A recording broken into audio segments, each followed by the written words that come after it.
Welcome to the Age of Awakening. Please identify yourself. Enter.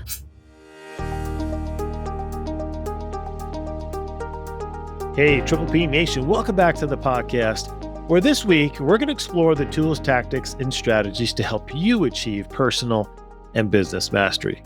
Because the mission of this podcast, for sure, is to help entrepreneurs and professionals learn how to grow in the four key areas of life: mentally, physically, spiritually, and financially. We cover it all. And if you're new to the podcast, welcome. And if you're looking for stuff, how to improve mindset, how to make your body stronger, nutrition, diet, whatever it might be, check out all our previous episodes. A lot of stuff's in there. Of course, a lot of great content on finances and really kind of helping you create the have everything life, because you deserve it and you can achieve it without question. Because what we want to do is help you start living your life, which is what we call your triple P life, your best life. And I'm your host, Dr. J. LaGuardia. And before we get started with our guest this week, who is Scott Haug, I'll introduce him in just a moment. Of course, we have to get into our success snack of the week. This week, it's the power of self-awareness, which is perfect for our conversation with Scott. You see, guys, the number one recommendation to improve your mindset is to practice what's called self-awareness and reframing your negative thoughts. Now, this involves recognizing when your limiting beliefs or self-doubts begin to surface and to consciously then reframe them into more empowering, positive affirmations. So that would be like, let's say you're in the gym and you're about ready to start a set and you're going to go to a weight you haven't done before, and it's going to be a PR, and you get it. And before you even hit that weight, your mind's going, man, I don't know if I can do it.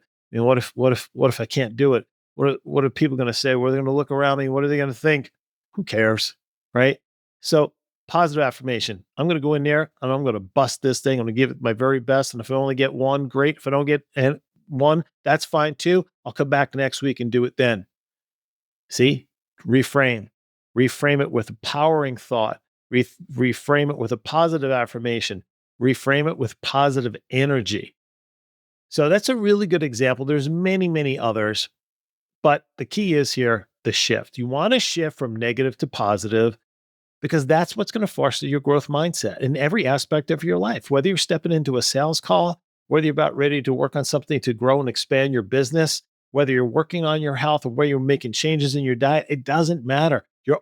We all are going to face with those limiting beliefs. You stare them in the face, you observe it, you see, and then you shift and reframe.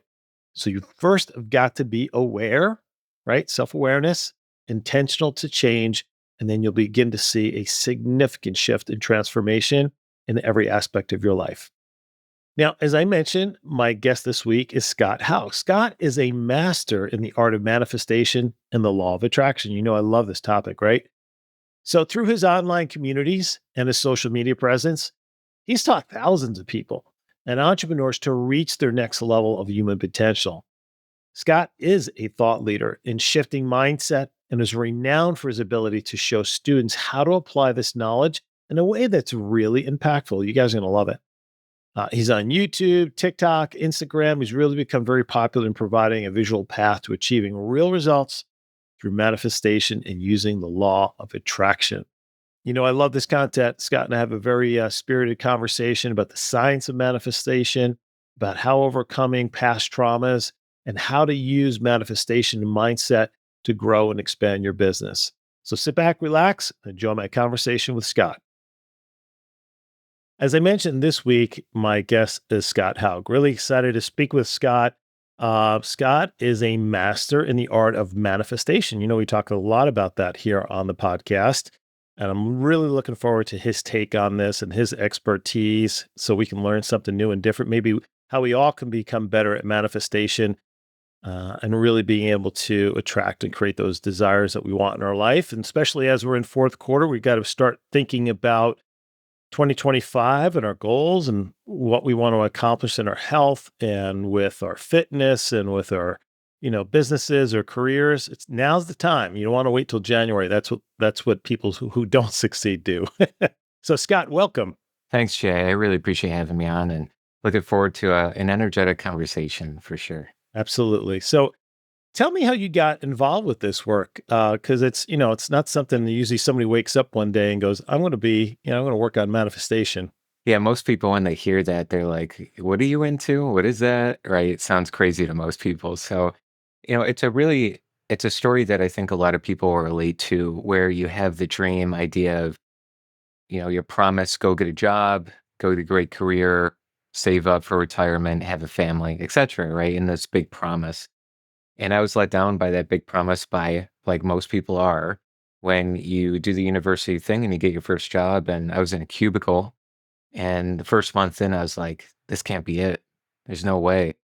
And I felt like I was dying inside. Now, at the time, I didn't really understand what it meant. I thought I hated the job. I'm blaming the job. I'm blaming the area I was doing was engineering, very complex stuff. And I was like, just maybe this isn't for me. But what happened was I had almost like a spiritual revelation. Nothing crazy. It wasn't like, somebody on a cloud yelling down like, Scott, that's not your path, not anything crazy like that. But it was more of a feeling in my heart that said, maybe there's something bigger out there. Maybe. And what happened was I just started to research a bit on YouTube and started to type in something like motivation because I love going to the gym. So I'd listen to some motivational things to get me going sometimes when I was tired. And that set me on the path of just hearing some things about, hey, you can change your life. Something bigger can happen. And that started to set me at least on the path of, hey, let me start researching ideas and creating my destiny and changing my life and seeing what else is out there. So, Fascinating, especially since you came from an engineering background, which is very left brain. And this kind of work is very right brain, as it relates to the creative, imaginative side. And, when we're in our right brain, um, it tends to shut down more of the logic side because we are in that creative mode. So it's interesting because that's your background that you went for something, that's antithetical, which is kind of how your brain's been wired and maybe is dominant that caused you to be an engineer at first. yeah, that balance was actually very difficult. And I find that I do attract in a lot of clients that they like logic, they want to see proof, evidence, and that's a great part of us. But it for sure can be a very difficult balance because, when I was an aeronautical engineer, like you need to know how the plane's going to fly, right? You need to know every little in and out. You have to have the proof beforehand. And when it comes to manifestation, it's completely the opposite. It's seeing things in your mind without knowing what's happening and if anything's actually working in the first place, right? So, one of the things that really helped me was I had to start embodying being more rather than logic being do, do, do, get stuff done, get your list done, and start to, well, if I can just sit down, literally just sit down and just be with my thoughts and be with my feelings and be with what's going on inside of me, it started to get me in tune with my body more. And that even just 1% every day started to be a nice practice for me to practice that creative side and more flow. So it's not an easy balance, but it's a practice, I think, to get both in harmony. So Agreed. You brought up a really good point. Is I was taught 25 years ago the be do have model, right? We got to become first, right? Then we do, and then we have.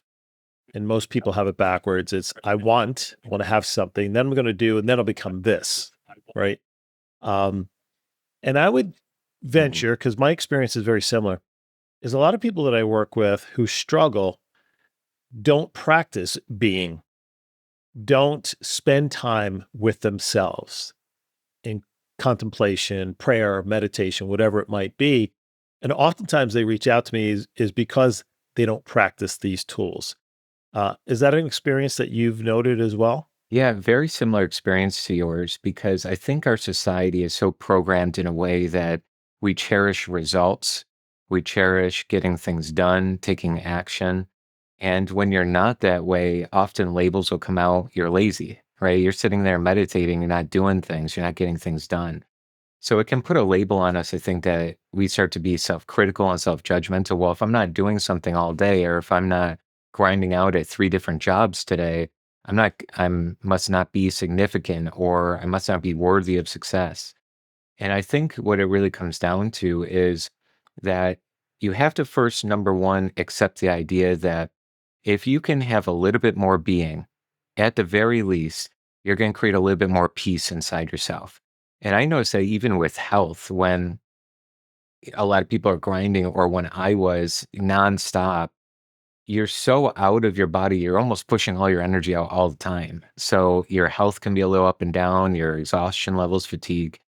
So, taking that time, it's number one is, do you believe that taking some time out of your day is going to be valuable enough to do it? And if you're convinced of that, you'll see that that's an action in itself. And you're doing significant things, even in some downtime, even some being time. One of the things I always have my clients do as we get to this time of year is to reassess their core values, right? And then prioritize those core values. And what I tend to find is those who struggle um, in a more global sense, like with self-love, like if they're struggling with self-confidence, they're dealing from shame and guilt, whatever it might be, are those who are have very difficult time being with themselves because of the voices and the limiting beliefs that run through their mind. A, do you experience this? And B, how do you work with clients who might have somewhat of a similar experience? These experiences are really difficult, no doubt about it, because you get to a place where if you're really in a hole, it's hard to be with yourself. And I had experienced this actually when I went to college. I mean, this is a fair share amount of years ago, so I'm in a very different place now through all the work internally. But I remember being in a place where it was a really dark night, upstate New York, very cold, January timeframe, like probably 10 degrees Fahrenheit outside. And I remember walking down this path. I was alone, and there's this river that runs through this town in the college. And I remember sitting on the side of this stone wall and just saying, if I jumped in right now to it was a very fast river, would it even matter? So it was like this existential depression crisis. And I remember just feeling those moments where I would be just in a hole and I didn't even understand why. Um, I just felt these feelings of depression or felt sad about who knows. I just felt that way. And when you're in that hole, I remember even looking at myself in the mirror and just not, for any particular reason, not having a lot of self love. So when I first started down this venture of personal development, people are saying, say, I love you in the mirror, or do these self acceptance phrases and affirmations. And I'm like, I'm cringing because I'm like, I don't feel good about this. I don't even want to do it. I don't even want to see myself in the mirror. And it got to a point where I remember I was like, this, if I don't do something, I need something to save my life. And I wanted to go through the heartfelt path of figuring out that journey of not going to a substance or alcohol or doing something else that's gonna, be harmful. And what really helped me practice, and I give this to my clients as well, is start with the simple fact of feeling. When you look at yourself in the mirror and you say, I love you, or just looking yourself in the mirror, feel the resentment, frustration, depression, anything that's going on in your body for 5 seconds. Instead of running from it, instead of trying to go and distract yourself on Instagram and scrolling, just be with it for 5 seconds. Tomorrow, do 6 seconds. Next day, do 7. And you'll get to a point where you are self regulating your emotion and observing the emotion rather than being in it. And that practice can start to create space between you and the hole that you might feel yourself into. And I quite frankly think that in just studying personal development and reading saved my life, because I don't know where it would have went if I didn't get to a place of more self acceptance. Absolutely. So that's a very vulnerable experience you share with us. So I appreciate that. It's not Yeah, easy. absolutely. Yeah, and I love the concept of bracing the feeling and then and then eventually stepping back from it and then be the observer of it. And I would imagine that that removes some of the ownership from it. Is there additional healing that has to occur or that you had to experience eventually to not that you ever move past it, but you're able to process it appropriately where it no longer, captures you and prevents you from, you know, um, pursuing your best self, for lack of a better term. Yeah. I loved how you mentioned that, Jay, and how you reprocess it rather than move past it. Because I'm in agreement with that idea that that part of you integrates rather than letting it go forever. And when you're integrated, you go elevating higher than that is what I believe in frequency. And then that whole part of you, you can start to love. So that part of me, that young version, I love. I have a lot of compassion for, even though it's part of you that you might hate at one point. Now you love it. It's a part of my story. It's a part of who I am, right? So the additional healing that took place was going back to a lot of the memories that I felt a similar way in childhood. This can be a little daunting when you initially start. So anybody who's just starting, it's not trying to go back to all the craziest memories that you ever experienced, but when did you feel a similar way, one to two different times in your childhood? Who was around you? What was occurring? Almost always a theme that you might find when you're 60 years old, you're 40, you're 50, is replicating itself from when you were 5. Crazy enough, 50 years later, you are in a similar consciousness and theme of what feels normal to you. So the step process that I did here was 1, find a couple of memories. 2, understand how did my self back then perceive the happening. So a lot of people, for example, a really fun example, but daunting at the same time for a lot of people is you played Monopoly with your siblings. You were the youngest. You had 3 older siblings, so you lost every time because you were the youngest. Not because of anything else, but besides, you were 5 years old and they were 10 and 12 and etc., right? What did we make it mean though when we were 5? I must be terrible. I must be a loser. I can't win at anything. Crazy enough, that was from Monopoly. But it's how we saw the event that took place that gets captured in our consciousness, right? So step 3 then is change the perspective.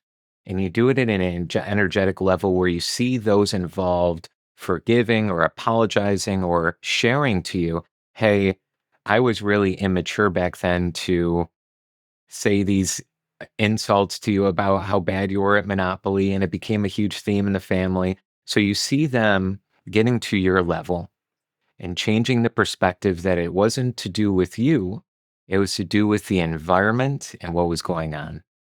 And that perspective change frees the theme because you no longer believe it was because of X, Y, and Z. You say it was that way because I was 5 years old. So you see reality for what it is rather than the glasses you had on when you were 5. And that right there is a formula that can really change anybody from a whole to peace, not overnight, but steady pace over the next couple of months.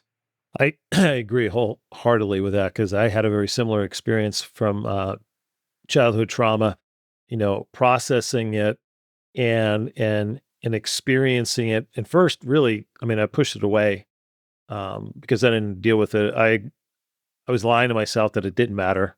It had no, it had no emotion over me, and that was just a defense mechanism until finally, it caught up, and I had to deal with it.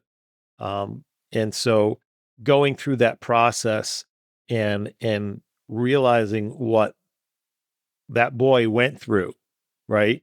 And understanding the emotions that he felt until I accepted it and then gave thanks for the experience.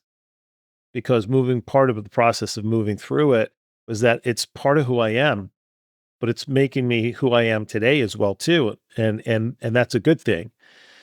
And so that makes me more empathetic, more understanding. It makes me a better father, that kind of thing. So I think so much of it has to do is put it in context, as you mentioned, as a child, seeing for what it is, giving thanks for that experience, the lessons that you've learned and how it's going to make you a better person is another way to heal from that trauma. Yeah, absolutely. And, it comes down to sometimes it's hard to be thankful for those moments because people say, well, that was a really terrible thing that happened or this happened. And how could I be thankful for it? It's a good question. When you go to the gym and you want to gain some muscle or you want to release some weight or whatever that looks like, you're going to go through a lot of resistance, right? In fact, the better the resistance over time, the muscle bodies are going to grow and your lungs are going to increase capacity. So you want the resistance there. So for every growth moment has an equal and opposite obstacle that you might go through to get that growth. So a good way of looking at it, I think that's really helped me and anybody I worked with is that you get to a place, how can you be thankful for something? Well, you find what was the thing that I became or can become by going through this experience. So a lot of my clients, I tracked in a lot of coaches and people that not necessarily mindset coaches, but different areas, relationship coaches and different things. And they'll actually form their coaching practice from their biggest trauma because they grew through it, they lived through it, and then once they've overcome it, then they can help others do it. So it became their lifelong purpose being here for their career side or their success, whatever they're looking for. So the greatest gift for them was I experienced that. It was extremely difficult, but it was who I became to now help the next 100,000 people that are in a similar boat to give them light and love and understanding. So it can be a hard process, but if you can find some sort of gift in the challenge that you went through, for sure, it can be very, very healing. Then the fact when people go through it, it's such an isolated, lonely experience. We think obviously our experience is unique to ourselves, but we're the only one that's ever gone through it. And the reality is, most of us have gone through, a variety of different experiences that we can share from, that we can grow together from. I think a big part of it is A, is acknowledging it. B, is seeking help. There are people that can help you, you know, because once you're able to process and deal with it in a constructive, positive way, it could be the fuel. Like you mentioned, a lot of coaches, and I used, my past experience as well, kind of got really motivated in coaching, helping other people. It could be a force for good.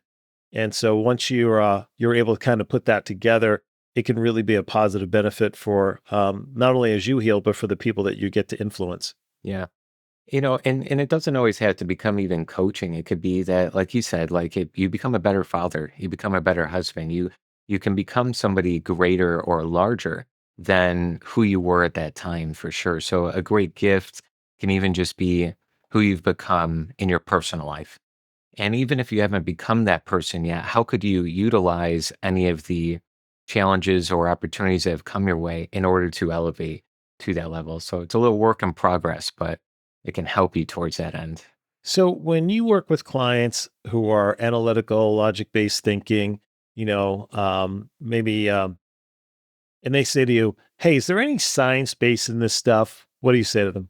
Science and metaphysics, I think in the next 100 years, 150 years, are going to click like everyone's going to be like, of course, law of attraction. You're going to be like, you're walking in Walmart and you're like, oh, yeah, did you hear I attracted that thing? You're just going to hear a conversation. And you're like, wow, this is now really mainstream, right?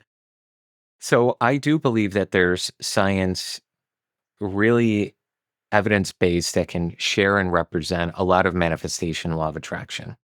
Because it even comes down to, I think our brains work just like something like this with a cell phone. I mean, how a cell phone works is it's unbelievable. If anybody really just type on YouTube and how does a cell phone work if you don't know, right? But you think about what this is, a cell phone. 100 years ago, people would think you're insane if you explain to them what a video call was. Instantaneously, almost, you're going to see me on this thing, this block, hear my voice, and we're going to be able to communicate 3,000 miles away. They'd be like, this guy's insane. Like, take him to a center. You need some help, right?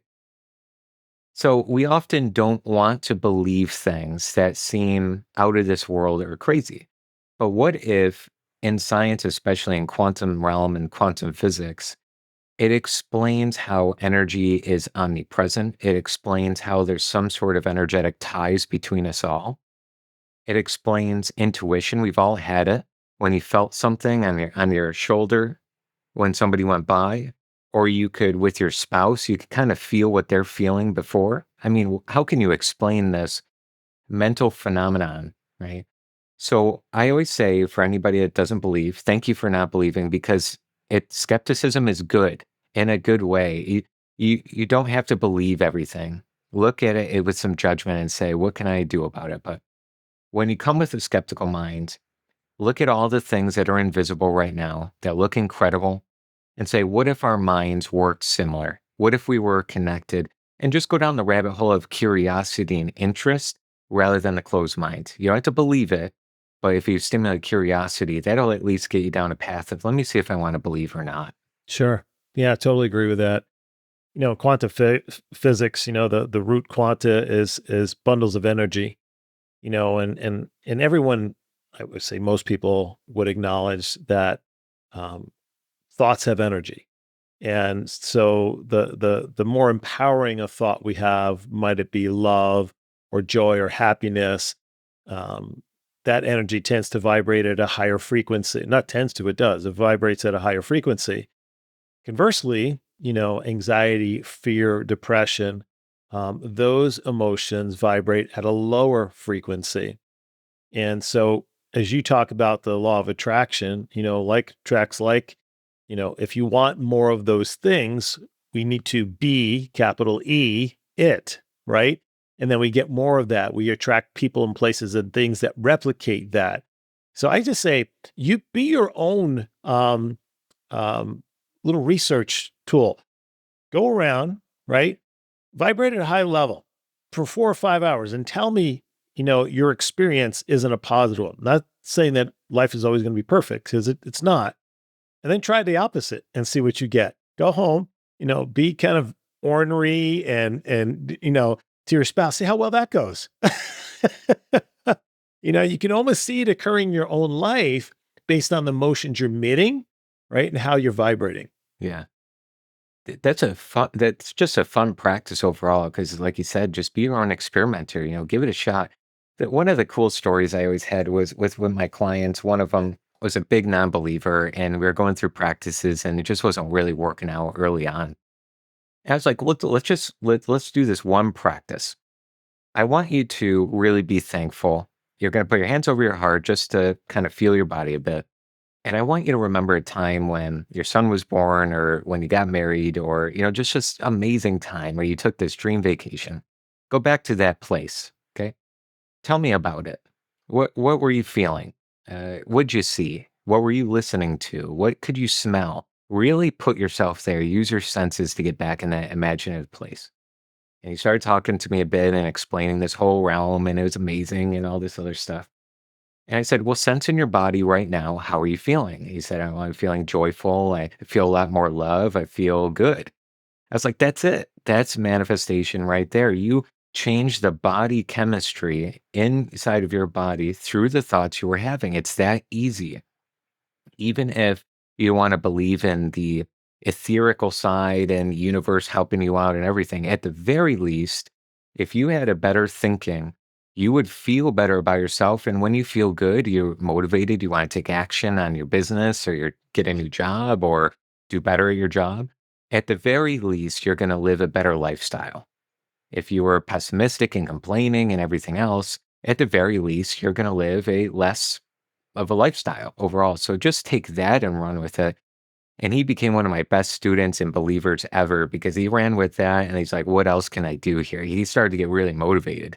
And then he's like, I'm going to research how this all works and everything else. I'm going to set my intention. Let's see if this universe thing is actually real. He started to multiply things. He's like, Scott, I can't thank you enough because I see things happening in my world I cannot explain. Nobody can say it's coincidence and just random events. These have to be connected somehow, some way. I can't tell you how because nobody can really explain it, but it made me a believer. So ever since then, I take any client down that road first. Just think better. You'll start to feel it in your body. Yeah, 100%. No question about it. So Scott, then, um, how does why is our mindset so important and how does our mindset influence our business? Yeah, that's a great one, business wise, especially because we get into mechanics. And if we don't have the proper mindset or wavelength, not much can really happen. We get very frustrated. I believe that mindset is 80% of success and mechanics are 20. Big numbers there, I get it. But mindset really has to do with what do you believe? What's your capacity? And the ultimate thing, what's your self image or identity? If you believe you are somebody who's destined to always make only 5 figures, whether you're in a job or an entrepreneur, you're going to prove that reality. So if I'm used to and familiar, and the key word here would be it feels natural to me to earn 50,000 a year. My parents always did that. My friends do it now. My jobs have always been that way. It's going to be very difficult as an entrepreneur to go past 50,000 because it's like your financial thermostat or identity is set to be familiar with 50K. So everything in your world will start to relate to it. You'll start to take action. You get to 40K and it's October. You're like, okay, you're going to start to slow down, hands off the wheel. I'm usually at 50K, right? If you were used to 150K, you're game on. Hey, we got to get there by the end of the year.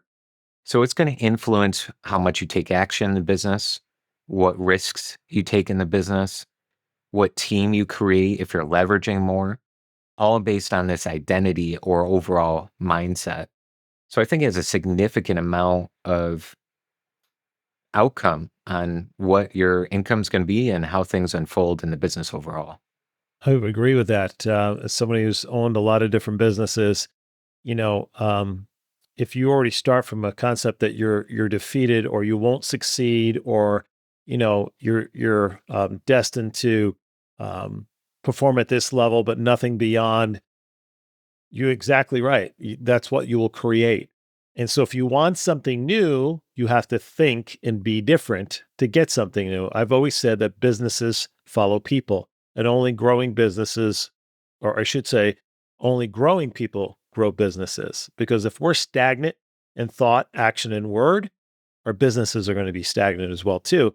So a lot of times when entrepreneurs reach out to me, it's the first question I'll ask them: "What are you doing to work on you?"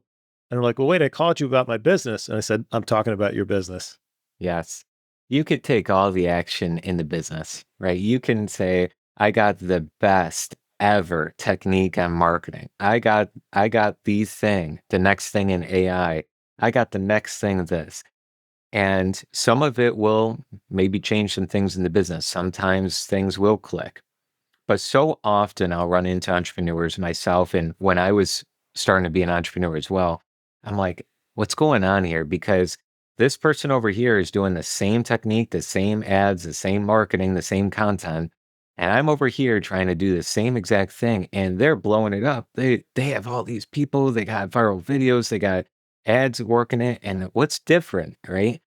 And there's got to be some sort of difference. So then you really overthink. You say, well, maybe it's my personality. Maybe it's this and maybe this. And then you really put it on all these other things. Or maybe it's the economy. Maybe it's this. And when you go back to, wait a second, there's something different about me. The way I'm thinking, the way I'm believing. And like you said, Jay, going back and what am I working on me? What am I doing here? And when I can come back to that, then you're going to start to see the shift. But if you're always on the outside pointing the finger at something else, it makes it a very difficult business, and growth overall can really get stagnant. And it's not just the leader. I've always told leaders of businesses, you've got to invest and grow your people too. Because if you're only focused on your growth, but you're not taking time to empower and grow the people around you, that's going to limit your capacity to expand or scale as well. So it's got to flow downhill or uphill. Yeah, the environment, I think, and the people connected to you, if they're all moving in the same direction, the same mission, they're all in the same place, it creates a very powerful force. I was watching SpaceX's fifth rocket launch there, and the roar of the crowd afterwards, the people, they're all part of that same company with the same mission on the same wavelength, right? So if they're all in sync, and they're developing not only, but they're also excited. They're curious about what the outcome is going to be. So having that team on the same wavelength, I think, really influences what's going to come into the business for sure. And I think that's so important. Yeah, absolutely. That's a great example. I love that. Obviously, you're passionate about helping people and personal development. Um, what is your big goal with this?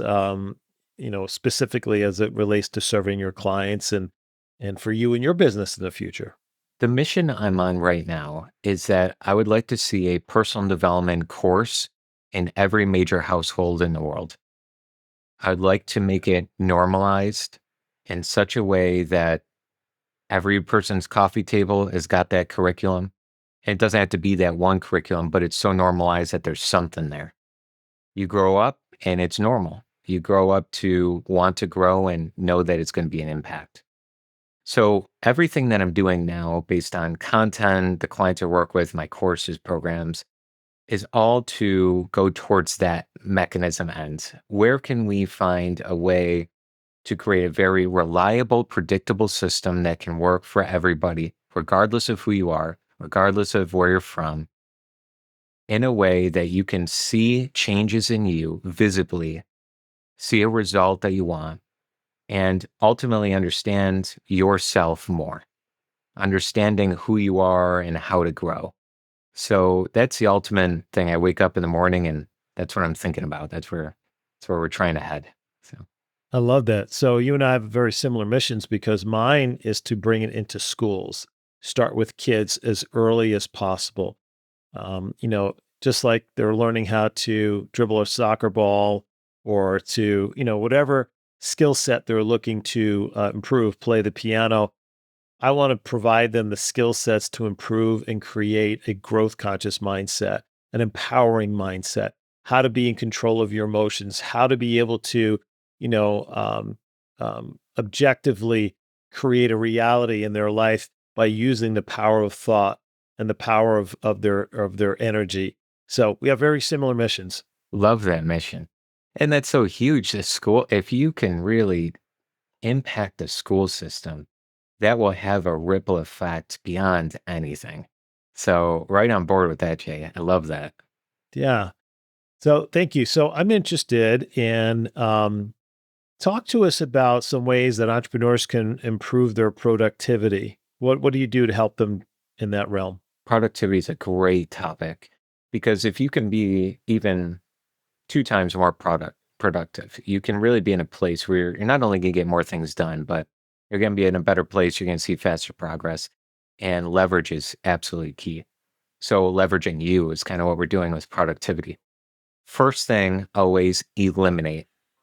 There's too many things going on, and it's not about the cool scheduling system that's going to time block even better. And you're going to try and get 16 hours of work done perfectly and better, and then skip your child's soccer game tonight because you could be doing something else. I think it's more so you're doing way too many things that are most likely not getting a result or not really that important. And that could be even time that you think is going to things that you think is doing something, but it's not. So I would look at what can I eliminate from my schedule is always number one, including your personal life. If you're still grocery shopping, pay the extra $20 to get Instacart and get the groceries delivered. If you're still cleaning the house, if you can, if you're an entrepreneur that has enough coming in, pay the $150 once a month or something to help you out with it, right? Get rid of stuff first, open it up. Number two, what can you automate? What can be systemized to allow you to automate much more and get to a place? But this is a mindset. So I know we're talking like things on the outside, but it's your belief that I need to first get to a place where I'm doing a lot less and getting to that place internally. And then number three from there, then you can talk productivity. After you've eliminated things and automated what you can, productivity really starts in who you are. So where is your biggest block? Is it sitting down and staying focused for 5 minutes? Maybe that's difficult. Well, same thing that we talked about earlier on. Today, you're going to sit down for 4 minutes. You're going to keep a timer on.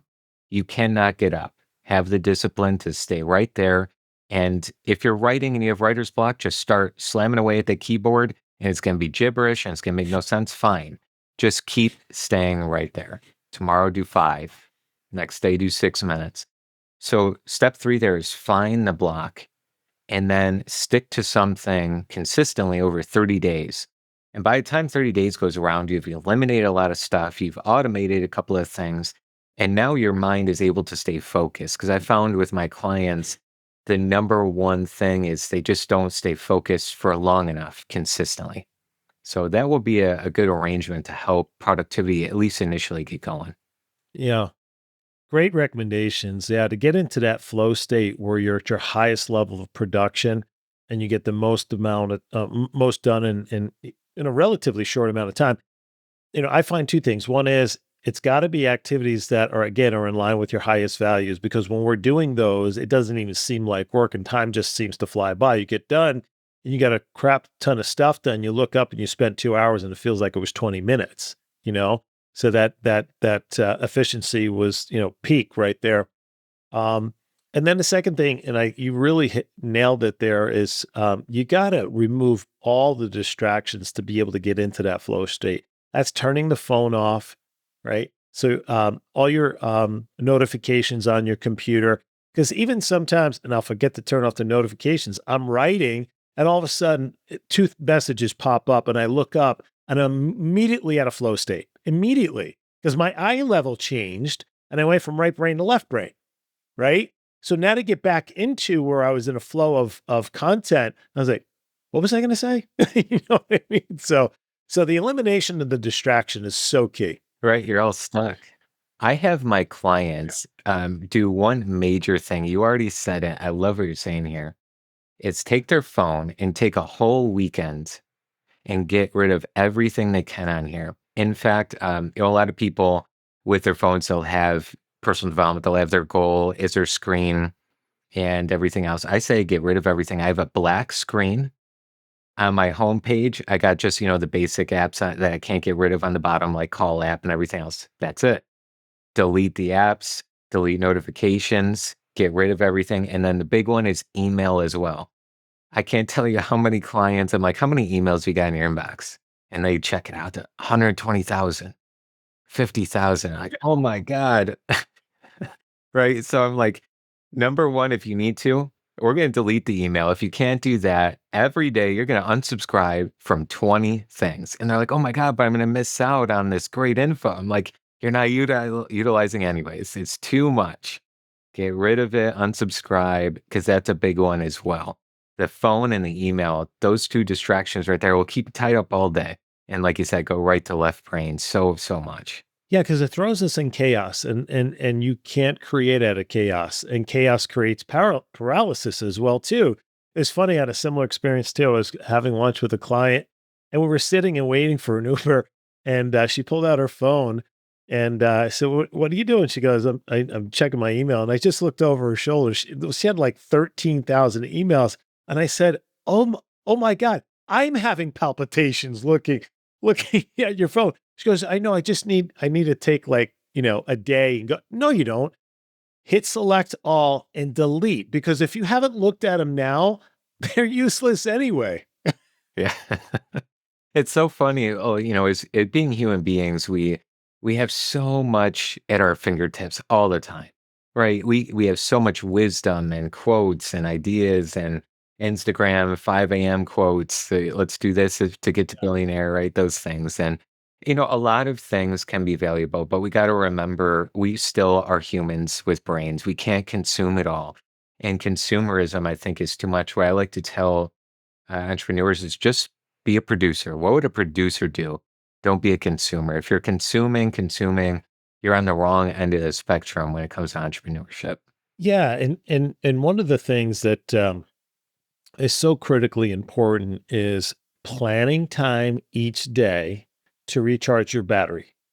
So whether it's mental or physical or both. So whether that's exercise, get outside in the sun, go for a walk, take the dog for a walk, you know, um, meditating, some breathing exercises, a cold plunge, whatever it is to reset and recharge. Because the body is no different than your car. There's only so much energy it can expend before it requires replenishment.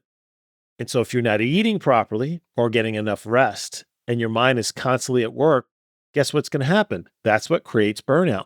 And for entrepreneurs, essentially what happens is you're so caught up in the minutia of the day to day, you get distracted or removed from the passion of why you started the business, and now you got a job rather than being an entrepreneur. And I see that so often.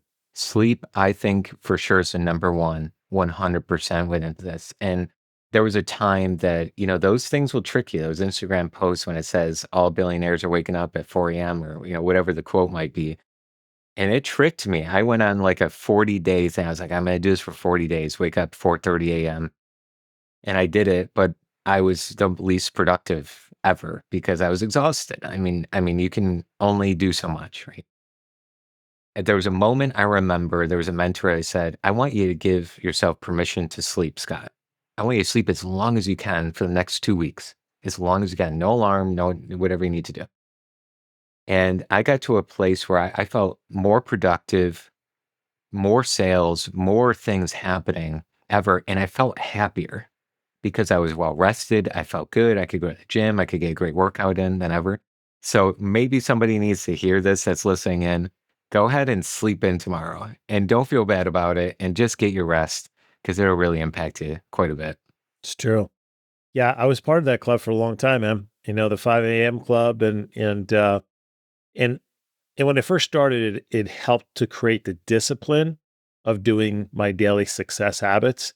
Now, I don't do them early in the morning anymore, or not consistently, but I'll do them every day. Sometimes I'll take 20 minutes in the middle of the day just to recharge. I'll do some meditation, some breath work, whatever. But I do believe being intentional and preparing your mind to be to be successful requires intention and taking time, whether it's 5 minutes, 20 minutes, or an hour, whatever you want to do, but it requires the habit and the discipline of doing it each and every day. You get to choose the time though. Yes, I think that's a perfect way of putting it because you may be an early riser or you may want to, sleep in a little bit more. You maybe are more night owl.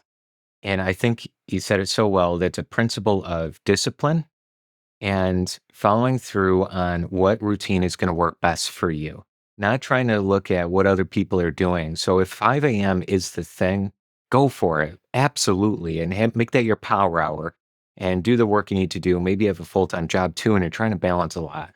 Or maybe you're more of a night owl, but find the thing that's your discipline while getting your needs met. And that may be rest in the same spot. So I think that's a great way of forming a principle out of it. Absolutely. So, Scott, where can people find you and see your work and learn more about what you do? Couple of ways. So anybody just kind of getting into manifestation, law of attraction, you want to get some basics going or get some practical ways of applying it. You can go right on my YouTube channel or on my social medias. Scott Haug Official is the actual handle, and that's HAUG for just basic tips. And then if you're looking to get into a little bit more of a curriculum and system, we have the Prosperity Magnet. It's right in the new platform called School, SKOOL. And also we have some one-on-one as well. But I would just get started with something that will allow you to change your mindset, start learning, start believing more and attracting in the results. And you can always ascend from there. It's just a great way to get moving. It's fantastic. It's great advice and it's been a really fun conversation. I knew it would be. I really appreciate you sharing your knowledge and wisdom with my audience. Yeah, thanks for having me on, Jay. And anybody listening in, I just leave a quick note is you definitely have the possibility of opening to a better life. And just always remembering that I think can go a long way. Yeah, couldn't have said any better. Thank you so much. So Triple P Nation, that's my guest this week, Scott Haug. Again, check him out, and it's got some incredible material I know that can help you. So as I always say, you be you, just be the best you. And I promise you will always empower your dreams, ignite your passion, and accelerate your prosperity. Until next week, everyone, be well.